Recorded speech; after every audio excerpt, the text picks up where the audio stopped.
All right, all right, all right. So, day 9. Day 9 comes to us with the question of, what am I being asked to reflect upon at this time?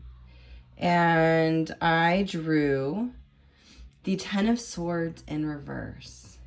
And the 10 of Swords in reverse it's a really powerful card. It's a very uplifting card, actually. And it just basically means, right, that we're on our way to success. And all of the things, all of the battles, everything we've been going through is paying off. And it was all for a really, really good reason.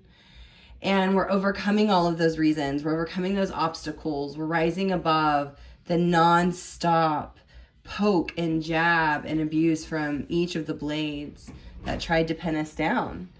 And Mercury retrograde has really shown us some of the residual discomforts and,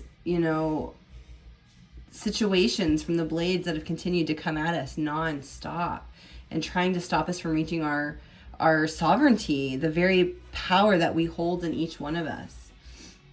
And the courage we continue to display is placing us ahead of the game. It's just basically putting us in a place of success. And it's really like as if we're coming to this curve and we don't even know what we're doing. We're headed straight for this curve. We don't know where it's taking us. We don't know if we can make the turn. But I assure you that this curve is going to be non-existent by the time we actually hit it. And if you haven't already recruited your support system from the higher realms, then you should probably start doing that, because we got to get to it. We've got to grab our support system and we've got to truck forward.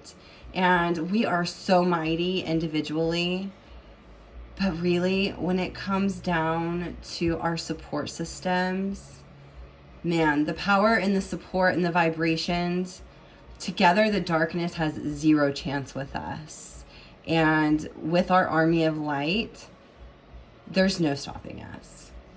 And the full moon, it's coming in a few days. And with the full moon, it's all about releasing what's no longer serving us. And it's time to release each one of these daggers, each one of these swords. And, to be quite honest with you, I bet some of these blades, we kind of put there ourselves. And every one of these have made attempts to hold us back unsuccessfully. And so let's not pretend that we didn't stab ourselves a time or two. We definitely had our part in holding ourselves back, right? Whether it was through the conditioning or fear or just not believing in ourselves enough. And so it's time to let that shit go and live out the best that we can of the remainder of this decade, because we're moving into a new one come January 1st. And that's going to be here before we know it. And so really work to try and uncover what these 10 blades maybe represent for you, and try to understand what caused them. Maybe one of these daggers is from you, and maybe one of them is from the conditioning of your life, and maybe one of them is from a relationship that you should have let go of a long time ago, but you continue to hold on to it. And maybe one of them is a reminder of how many times you've said yes when you really meant to say no, or should have said no. So take some time and reflect upon this, because we are on the brink of some major wins, and we really need to reflect on how we got there and what we're willing to release to continue down this path. So that's our message for the 9th day of November. And yeah, let me know how that resonates with you. And if you drew any other cards for today with the same question, let me know how they play together, how it actually brings a new dynamic to the reading for you personally. Have an awesome day, and we'll catch up again tomorrow.